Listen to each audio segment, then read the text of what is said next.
they can't do nothing but accept it. It's like, wow, this guy is, he's made it from where he was down here to where he is now traveling the world.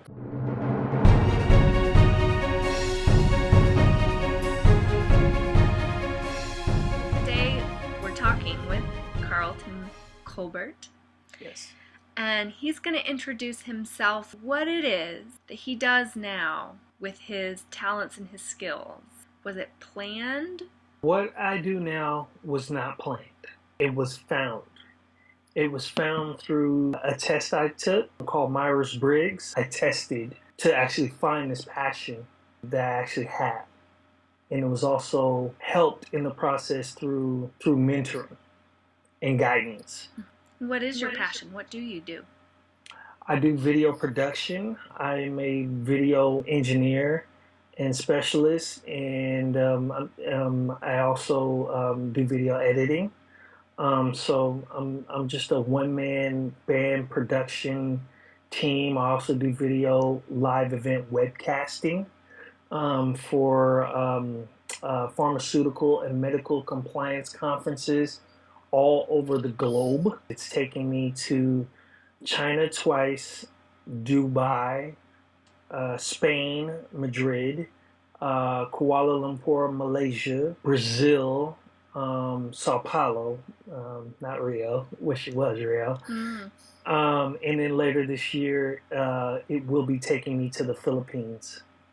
Every day, there's something different about this business. You beam when you talk about it. Yeah, yes. I get to do what I love and travel the world doing it. So now we know where you are. Let me ask you, what was the plan that you had for yourself when you were around 15, 16 years old? Kind of scary, and I know the recording's going, but And you can be real. uh, goodness, oh goodness, I, I'll be real. I'll be real. Okay. Being real about 15, 16, there was no vision. It was, my world was in a spinning cycle, and I was growing fast, but making the wrong decisions. Growing up in the Sacramento area, and sort of just doing what I could to survive, being easily influenced to do things that were really wrong, and that put me into really bad places in my life. Wound up being in the hospital, victim of a drive-by shooting. My mother, behind bars in and out, and making promises she couldn't keep. And then having a school system that kept passing me on, even though I was not ready to be passed on, just funneling me through the system and not caring. After being kicked out of my home at age 15 for wanting to grow so fast on my own by my stepfather while my mother was incarcerated, really opened my eyes. And then my oldest brother chose to raise me, put me back through school and Mission High, and then I was able to grow from that and then also grow on my own. And that day that I walked into the room of Mission High as a 17-year-old freshman to open up about my past history and just let it all out. Freud once said, when the story is told, the patient is cured. And I told my story that day. Something beautiful emerged from it. I was accepted into a program that really changed me. This story could go really deep, but I don't know. I don't think we got that type of time. But that program really changed my life. Summer Search. Yeah. So. Do you mind me going a little deeper with that? Sure. Because I know that there are a lot of kids out there who have made the choice to go deep and to be vulnerable at times with the hope that that would solve the problem, and the people that they chose to be open with did not respond in kind with the respect that the person that you shared with was able to lovingly and compassionately and respectfully extend to you. And they may be thinking to themselves, that's a bunch of bull. That's a bunch of bull.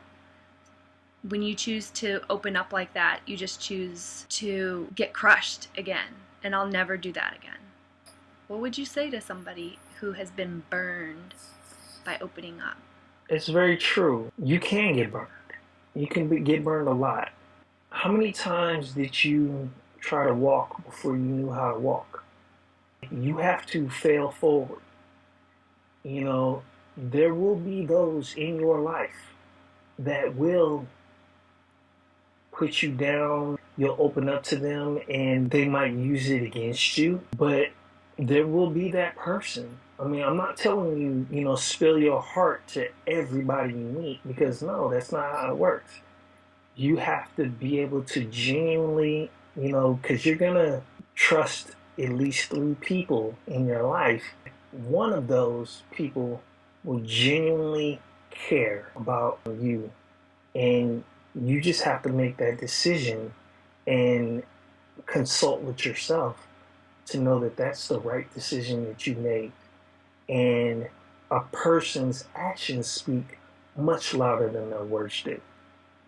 So you had to have had, when you made that decision that day, some kind of internal compass in you that you were using to make decisions. It sounds like you were making quite a few wrong decisions with the intent of surviving, though. Right. And that is always a right intent underneath it all. And then other times when you recognized, no, even though I am surviving, I know I'm doing something that's wrong.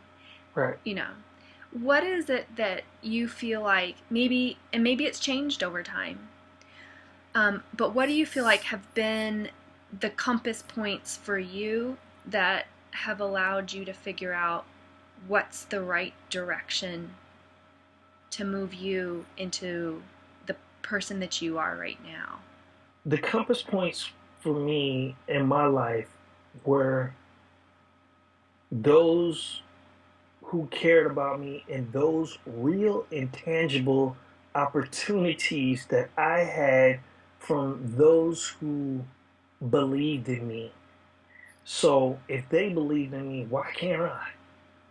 What is it now as an adult, as you move forward in your career and build and build? What is it that allows you to find the next opportunity or keep reaching for something that maybe feels intimidating and out of reach? One word: family. There's no failure in family, because everything in my life has been a stepping stone since the day I took that leap of faith at Mission High. And it's, I've stepped, I've climbed, I'm going. I'm at the top of the mountain. And now that I'm at the top of the mountain, I grew wings. I feel like I'm flying. But it's a long road. It's still a long road. I've got 2 boys. One is 16, and I want him to take from his father, me, everything he sees me doing, how hard he sees me working, when I travel, how hard I work, because he sees how much time I put in at work. It's not a 40-hour week, it's 80 hours. However, I don't put that before family. Family comes first. And I do, even though I work these 80 hours, I spend a lot of time with them, because it's either work or family. I guess you can say I'm a little spoiled, because I work so hard, it doesn't feel like a job. When you love what you do, it's not work. What are some choices that you have made that weren't in the concept of what you're supposed to do, but that actually ended up bringing you the most joy or the most growth? Making the decision to sort of fly on my own and going into unfamiliar territory and coming up to San Francisco and starting anew. Even though I was as old as I was in high school, because I could have chose to stay in Sacramento. I didn't have to come and live with my older brother.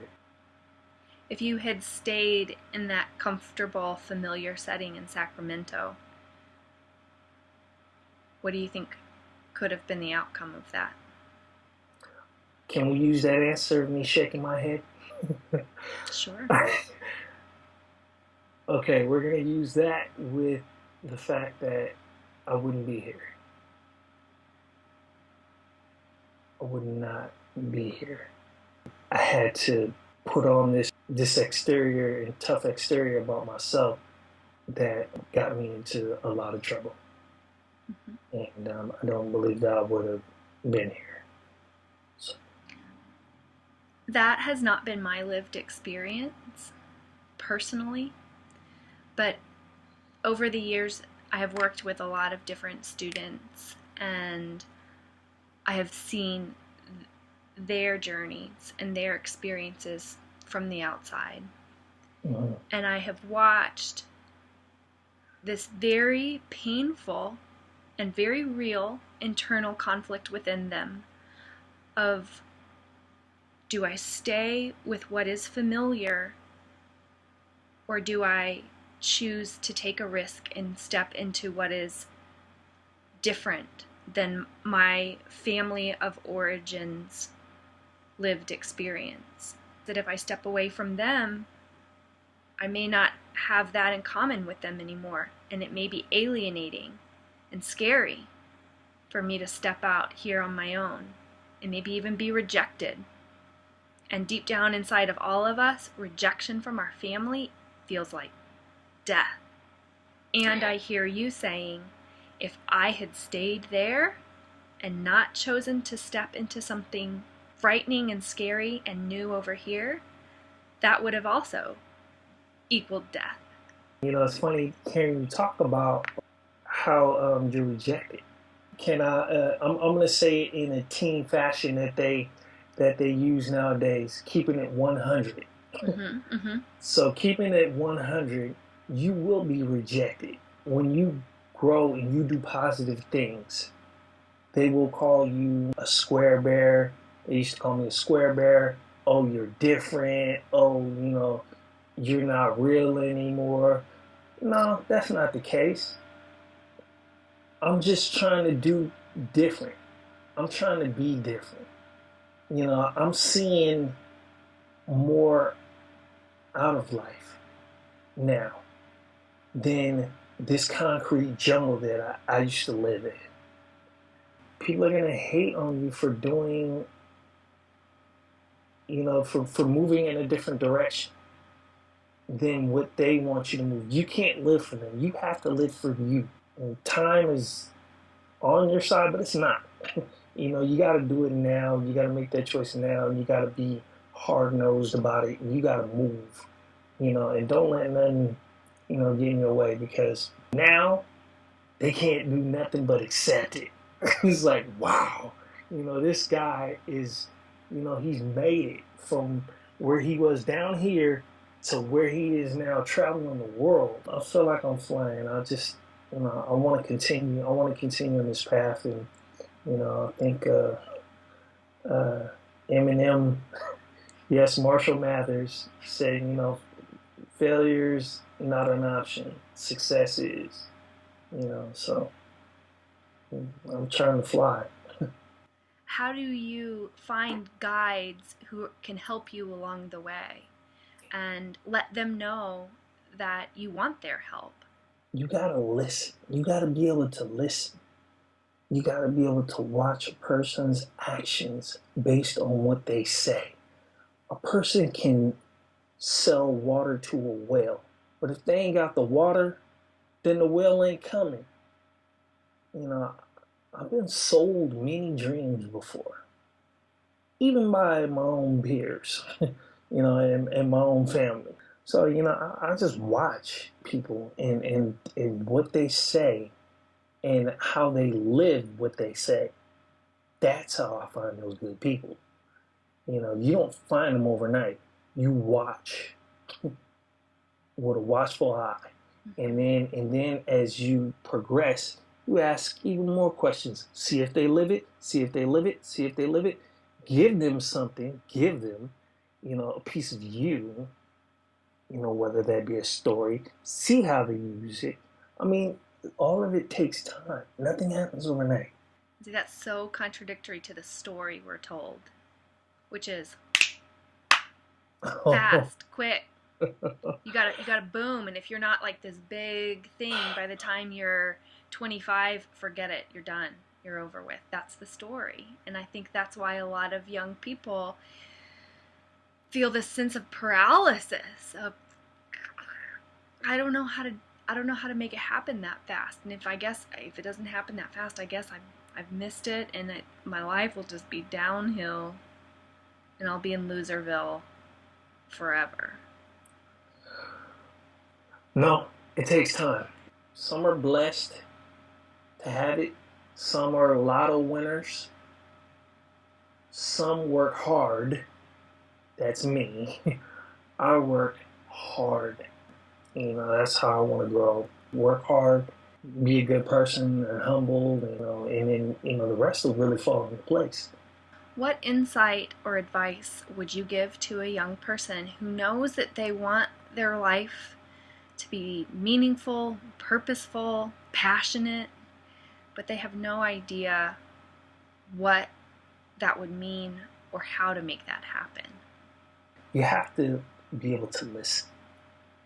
Listen and see how others react, what they say, and be willing to trust them. Have a goal. If you have a goal in your life, it's yours, and you gotta embrace it. And you cannot let anybody distract you from that goal.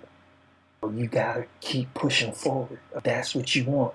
No, it's not gonna happen overnight. But if you work hard and if you are diligent, you will make it. It will happen.